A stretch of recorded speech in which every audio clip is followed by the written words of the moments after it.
Do you guys like plugins that are simple, but they're powerful, and they're free? If you do, then I've got such a treat for you today because I found a few plugins that I wish I had found a really long time ago, and I'm really excited to share them with you. I've been getting really into sound design lately, and they've just made it so easy to create these insane sounds. So let's take a look at what they are and how they work.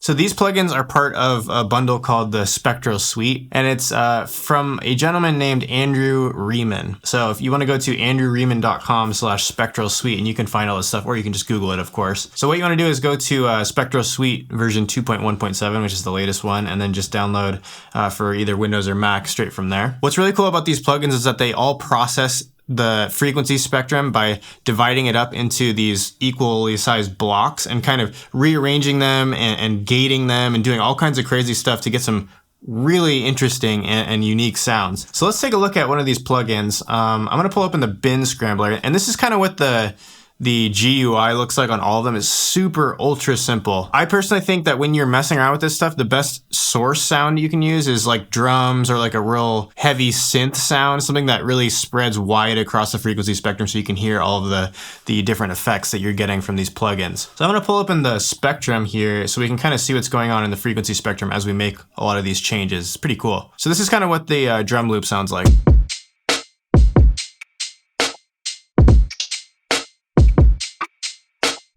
And we're going to start messing around with the scramble here and just going up and down so that more and more of those bins get scrambled around.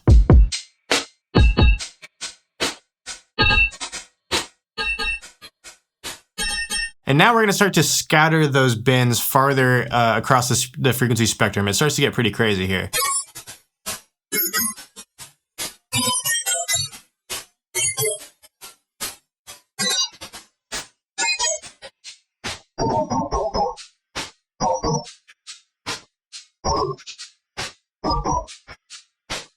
And this plugin really reminds me a lot of like that Sophie production style, you know, where you have like all those crazy perk sounds happening all the time. So one thing I really like to do with this plugin is have like the drum loop going, and then I'll just record the output and start picking out all these little weird perk sounds to include inside of the drum loop that you're working with. Another thing you can do is change the FFT size, which is the fast Fourier transform, which basically increases the size of the blocks and makes it almost like a lower resolution. So if I go down to 128, you'll start to hear what it does.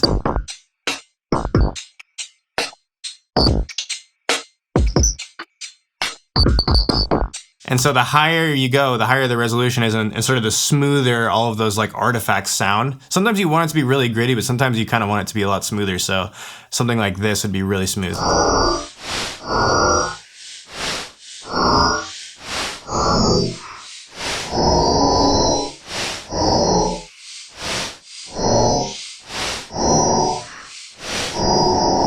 Another way I like to work with this is to kind of fade between the wet and dry signals a little bit. So you can either set up a return and have that go up and down, or you can also just use like an audio effect track, right? And you can pan between the dry version of the signal. So if we just copy this chain and we'll say dry, and then we'll delete this. So we've got the dry signal and the bin scrambler happening in parallel right now.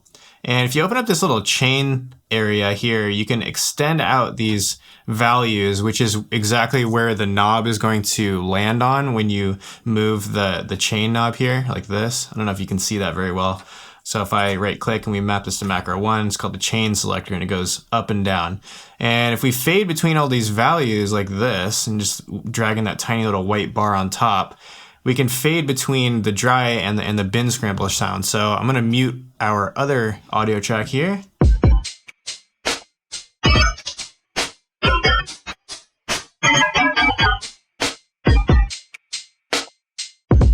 And then, of course, it gets really crazy when you start adding in like delays and stuff, real short delays maybe, something like this.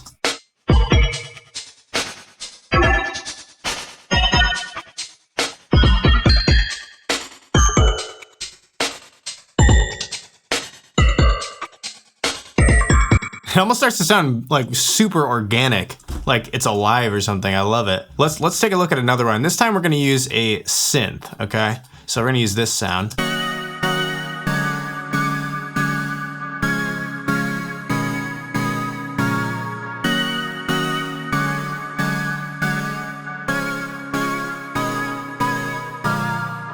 So on this one, let's go ahead and use the frequency magnet. Okay, I'll show you what this one does. According to the synth, the frequency contour will gradually shift towards being centered on one frequency, which you could see would be kind of useful if you're working in a certain kind of key and maybe you have certain things going through that you want to be focused in on that key a little bit better. But I have another thing that I really like to do with this too, and it goes like this.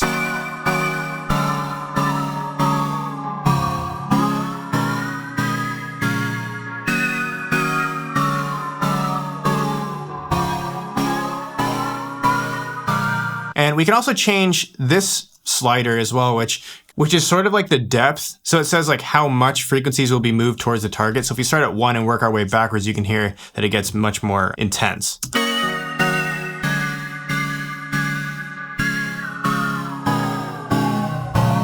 Also really fun to play with the FFT size on this one as well. So if we use like a high resolution here, this is what it sounds like.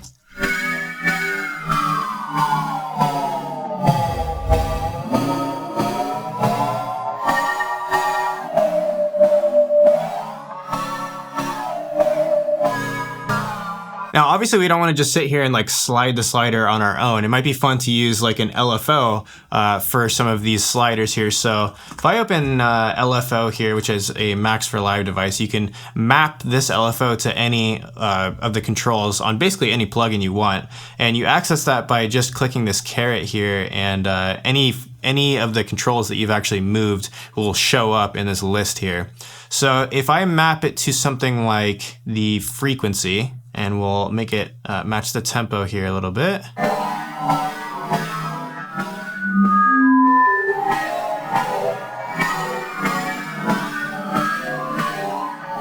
Isn't that amazing? Like it gets so crazy, and there's so many creative ways that you could use this. You know, these are the types of plugins that will suck you in for hours. Another one I really like to use is the phase lock, and that's when I want to kind of warp a sound but keep it similar to how it was, because you can be a little bit more subtle with this one.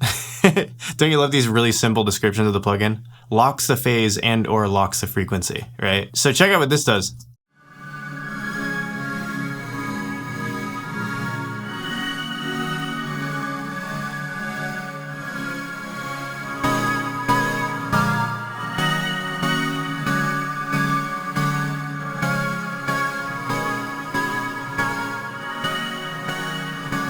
It almost has a feeling of reverb to it, but it also has a different quality as well. It doesn't sound so washed. It's more like it just adds a really nice sort of glaze on whatever you're working on. One other really cool one that I like to use a lot is the Spectral Gate. And this is going to be where you start messing around with those bins, and then when it falls below the threshold, it's going to gate the signal, but inside of the frequency spectrum, so you can get lots of cool results.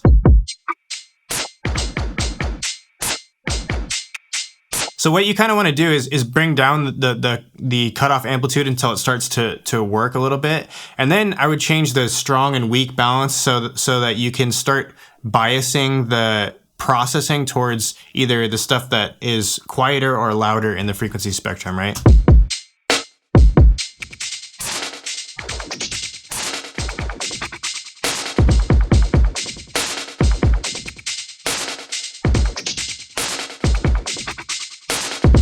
It just sounds so gritty. I love it. So yeah, just take an afternoon, get yourself a little cup of coffee, and run some sounds through some of these plugins and really explore like the possibilities, because I've been finding a lot of good uses in my music with this, especially when you want to add stuff that's just like different, you know, just kind of crazy. And I'm a real sucker for plugins that can give me crazy sounds. So let me know what you guys think, and we will see you in the next video.